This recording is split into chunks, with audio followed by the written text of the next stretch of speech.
ಬೆಂಗಳೂರು ಪ್ರಪಂಚದ ಹಲವು ಸಿಟಿಗಳಲ್ಲಿ ಅಗ್ರಸ್ಥಾನದಲ್ಲಿದೆ, ಏಕೆಂದರೆ ಇದು ಐಟಿ-ಬಿಟಿಗಳ ನಗರ ಹಾಗೂ ಸಿಲಿಕಾನ್ ಸಿಟಿ ಎಂದೇ ಪ್ರಸಿದ್ಧಿಯನ್ನು ಹೊಂದಿದೆ. ಇಲ್ಲಿ ಅನೇಕ ಕಂಪನಿಗಳೂ ಇದ್ದು, ಇಲ್ಲಿ ಒಬ್ಬ ವ್ಯಕ್ತಿಯು ಒಂದು ಕಂಪನಿಯಲ್ಲಿ ಕೆಲಸ ಮಾಡುತ್ತಿರುತ್ತಾರೆ. ಅವರ ಹೆಸರು ಗೌತಮ್.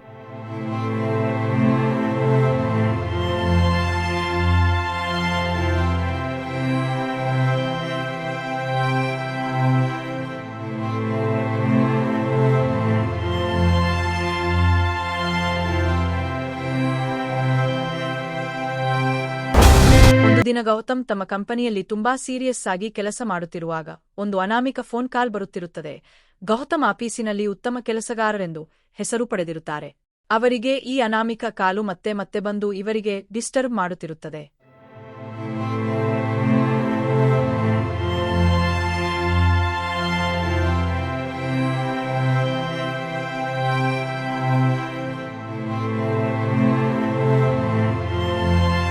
ಮತ್ತೆ ಮತ್ತೆ ಈ ಅನಾಮಿಕ ಕಾಲು ಬರುತ್ತಾನೇ ಇರುತ್ತದೆ.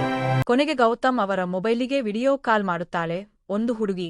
ಆ ಹುಡುಗಿ ಗೌತಮ್ ಅವರಿಗೆ ಪರಿಚಯ ಇರುವುದಿಲ್ಲ. ಆದರೂ ಕೂಡ ಆ ಹುಡುಗಿ ಗೌತಮ್ ಅವರ ಹೆಸರನ್ನು ಹೇಳುತ್ತಾಳೆ. ನಾನು ನಿನ್ನ ಫ್ರೆಂಡ್ ಎಂದು ತಿಳಿಸುತ್ತಾಳೆ. ಗೌತಮ್ ಅವರಿಗೆ ಆಶ್ಚರ್ಯ ಉಂಟಾಗುತ್ತದೆ, ಏಕೆಂದರೆ ಇವರು ಒಂದು ಬಾರಿಯೂ ಇವಳನ್ನು ನೋಡಿರುವುದಿಲ್ಲ. ಆ ಹುಡುಗಿಗೆ ಮನಸ್ಸಿಗೆ ನೋವಾಗಬಾರದು ಎಂದು ತಿಳಿದು ಇವರು ಪರಿಚಯಸ್ಥರಂತೆ ಮಾತನಾಡಲು ಶುರು ಮಾಡುತ್ತಾರೆ.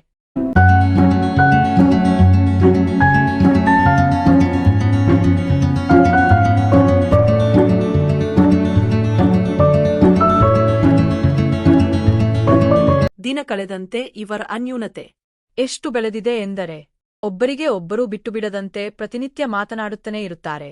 ಎಲ್ಲಿ ಹೋಗಲಿ ಆಕೀಸು, ಹೋಟೆಲು, ಸಿನಿಮಾ, ಥಿಯೇಟರು, ಪ್ರತಿದಿನ ಇವರಿಬ್ಬರು ಮಾತನಾಡುತ್ತಾನೆ ಕಾಲವನ್ನು ಕಳೆಯುತ್ತಿರುತ್ತಾರೆ.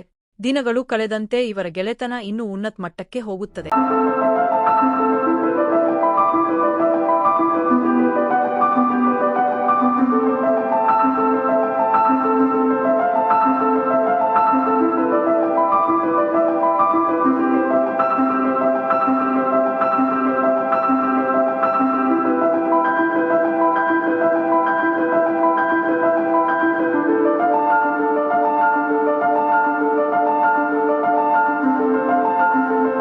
ಹೀಗೆ ಪ್ರತಿದಿನ ಅನಾಮಿಕ ಹುಡುಗಿ ಗೌತಮ್ ಜೊತೆ ಗಂಟೆಗಟ್ಟಲೆ ಮಾತಾಡ್ತಾ ಇದ್ದವಳು ಸ್ವಲ್ಪ ದಿನಗಳ ಬಳಿಕ ಅವಳಿಂದ ಯಾವುದೇ ಕರೆ ಬರುವುದೇ ಇಲ್ಲ.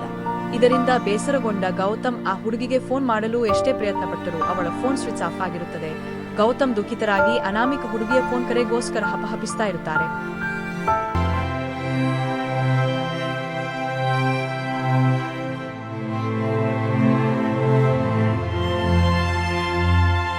ಗೌತಮ್ ತಮ್ಮ ಎಲ್ಲ ಕೆಲಸಗಳನ್ನು ಬಿಟ್ಟು ಆ ಅನಾಮಿಕ ಹುಡುಗಿಯ ಹುಡುಕಾಟದಲ್ಲಿ ತಮ್ಮಲ್ಲಿರುವ ಎಲ್ಲಾ ವಿಧವಾದ ಮಾರ್ಗವನ್ನು ಬಳಸುತ್ತಾರೆ.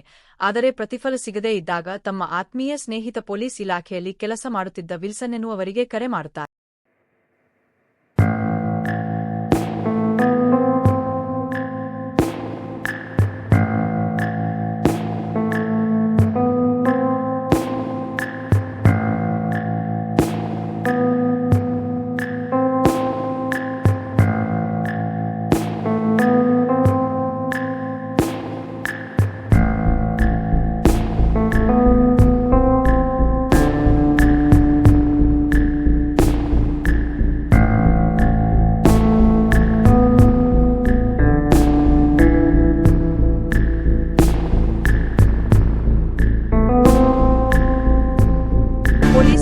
ತಮ್ಮ ಸ್ನೇಹಿತ ಗೌತಮ್ ಅವರನ್ನು ಭೇಟಿ ಮಾಡಿ ಅನಾಮಿಕ ಹುಡುಗಿಯ ಎಲ್ಲ ಮಾಹಿತಿಗಳನ್ನು ಸಂಗ್ರಹಿಸುತ್ತಾರೆ ಮತ್ತು ಗೌತಮಗೆ ಸಮಾಧಾನಪಡಿಸುತ್ತಾರೆ.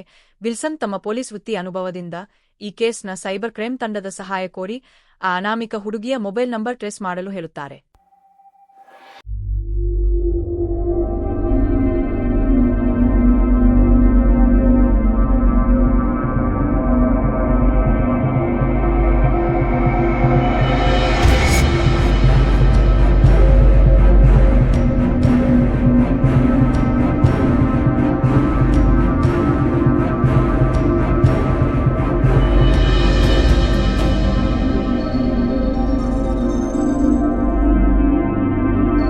ಸೈಬರ್ ಕ್ರೈಮ್ ತಂಡದವರು ಅನಾಮಿಕ ಹುಡುಗಿಯ ಎಲ್ಲಾ ಮಾಹಿತಿಯನ್ನು ಪೊಲೀಸ್ ವಿಲ್ಸನ್ ಅವರಿಂದ ಪಡೆದು ಆ ಅನಾಮಿಕ ಹುಡುಗಿಯ ಹುಡುಕಾಟದಲ್ಲಿ ತಮ್ಮ ಶಕ್ತಿ ಮೀರಿ ಪ್ರಯತ್ನ ಪಡುತ್ತಾರೆ. ತುಂಬಾ ಪ್ರಯತ್ನದ ನಂತರ ಸೈಬರ್ ಕ್ರೈಮ್ ತಂಡದವರು ಆಶ್ಚರ್ಯದ ಮಾಹಿತಿ ನೀಡುತ್ತಾರೆ.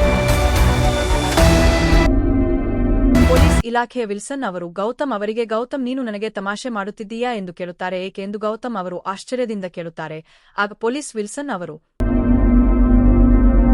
ಗೌತಮ್ ಅವರಿಗೆ ಆ ಅನಾಮಿಕ ಹುಡುಗಿ ಸತ್ತು 3 ವರ್ಷಗಳೇ ಆಗಿದೆಯಂತೆ, ಆ ನಂಬರ್ ಕೂಡ ಯಾರು ಯೂಸ್ ಮಾಡುತ್ತಿಲ್ಲ, ನೀನು ನನಗೆ ತಮಾಷೆ ಮಾಡುತ್ತೀಯಾ ಎಂದು ಬೈಯುತ್ತಾರೆ.